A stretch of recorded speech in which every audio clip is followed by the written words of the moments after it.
Othello, Act 1, Scene 3.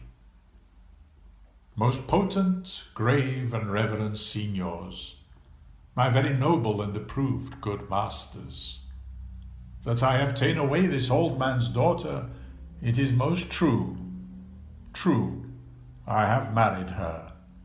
The very head and front of my offending hath this extent, no more. Rude am I in my speech, and little blessed with the soft phrase of peace.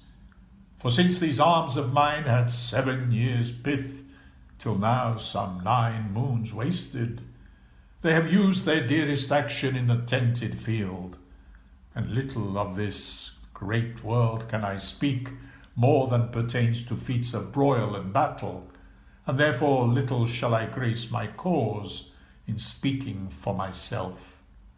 Yet, by your gracious patience, I will a round unvarnished tale deliver of my whole course of love, what drugs, what charms, what conjuration, and what mighty magic, for such proceeding am I charged withal, I won his daughter.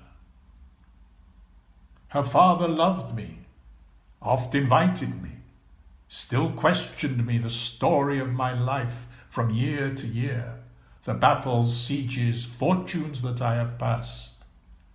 I ran it through, even from my boyish days to the very moment that he bade me tell it, wherein I spoke of most disastrous chances, of moving accidents by flood and field, of hairbreadth scapes in the imminent deadly breach, of being taken by the insolent foe and sold to slavery, of my redemption thence, and portents in my travels' history, wherein of antres vast and deserts idle, rough quarries, rocks, and hills, whose heads touch heaven, it was my hint to speak.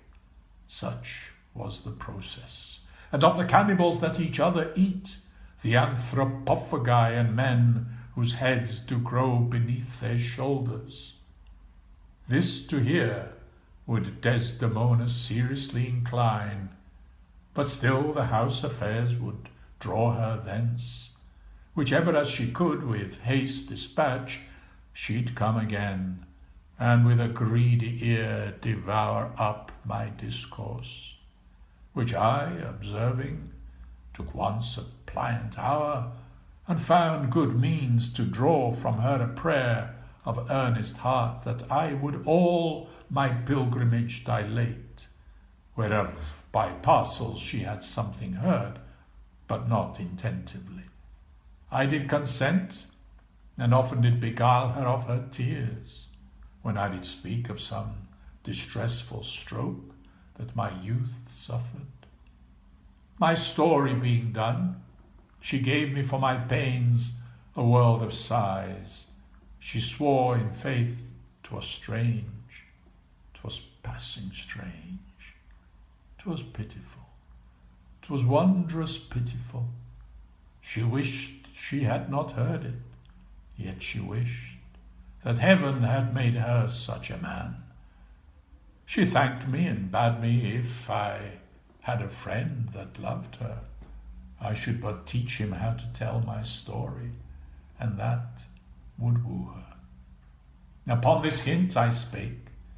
She loved me for the dangers I had passed, and I loved her, that she did pity them. This only is the witchcraft I have used. Here comes the lady. Let her witness it.